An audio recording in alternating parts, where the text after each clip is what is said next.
Choose your enemy. វីដេអូមួយនេះខ្ញុំមកបង្ហាញពីរបៀបបិទពាណិជ្ជកម្មដែលយើង download កម្មវិធីខុសហើយវាតែងតែ load នៅលើពួក Android ប្រភេទ Oppo នេះប្រភេទ Oppo ហើយសម្រាប់មួយគ្រឿងនេះដែរវារៀងស្មុគស្មាញបន្តិចដោយសារតែយើងឃើញពីកម្មវិធីដែលវាទាញមេរោគនឹងមកហើយទាញពាណិជ្ជកម្មនឹងមកហើយតែសំខាន់វាឲ្យយើង uninstall ទេឃើញទេទោះបីជាខ្ញុំព្យាយាមចុច Fox Stop ហើយក៏វាអត់ឲ្យយើងលុបវាដែរអត់ឲ្យលុបកម្មវិធីហ្នឹងណាបន្ទាប់មកខ្ញុំចូលទៅរកឈ្មោះហ្នឹងនៅក្នុងកម្មវិធីទូរស័ព្ទហ្នឹងតែម្ដងចុចចូលរកហើយពេលដែលខ្ញុំបើក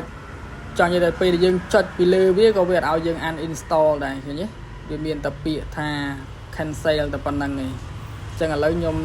ចូលទៅក្នុង Play Store មួយទៀតបន្ទាប់ពីចូលទៅក្នុង Play Store ហើយខ្ញុំ search រកមើលឈ្មោះហ្នឹងនេះដូចឈ្មោះហ្នឹងនិយាយទៅរូបភាពអីវារបស់វាដូចគ្នាប៉ុន្តែវាឲ្យយើងinstall វាអត់ឲ្យយើង uninstall ទេអញ្ចឹងមានន័យថាកម្មវិធីហ្នឹងផ្សេងគ្នាវារូបរាងអីដូចគ្នាមែនប៉ុន្តែវាកម្មវិធីវាផ្សេងគ្នាអញ្ចឹងយើងអស់លទ្ធភាពហើយយើងចុចចូលទៅក្នុងដើម្បីមើលខ្លាចលោវាមាននៅក្នុងហ្នឹងឲ្យយើង uninstall ដែរតែជាក់ស្ដែងអត់ទេបានតែមកលេងហ្នឹងណា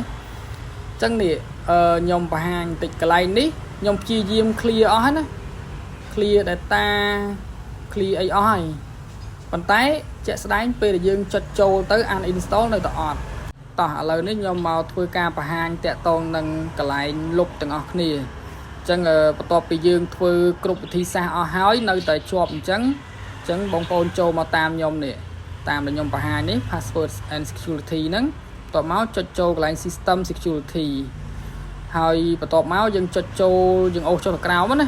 ឃើញពាក្យ device admin app ហ្នឹងបាទចុចចូលកន្លែងហ្នឹងមកហើយយើងពេញតាមគេមកពេញឲ្យត្រូវបន្ទាប់មកវាឲ្យយើងចូលទៅ delete ហើយនេះបងប្អូននេះឃើញទេអញ្ចឹងកន្លែងហ្នឹងយើង delete ចោលទាំងអស់មកសុទ្ធតែជាកម្មវិធីដែលទាញមេរោគហ្នឹងមកទាញពាណិជ្ជកម្មហ្នឹងមកយើងលុបចោលទៅវាលែង load ហើយនេះជា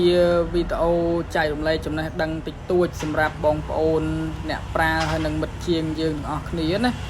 បើយើងអត់ចង់ឲ្យបាត់បង់ឯកសាររបស់ភ្ញៀវឬមួយក៏របស់ខ្លួនឯងអញ្ចឹងយើងព្យាយាមធ្វើតាមវិធីសាស្ត្រហ្នឹងទៅ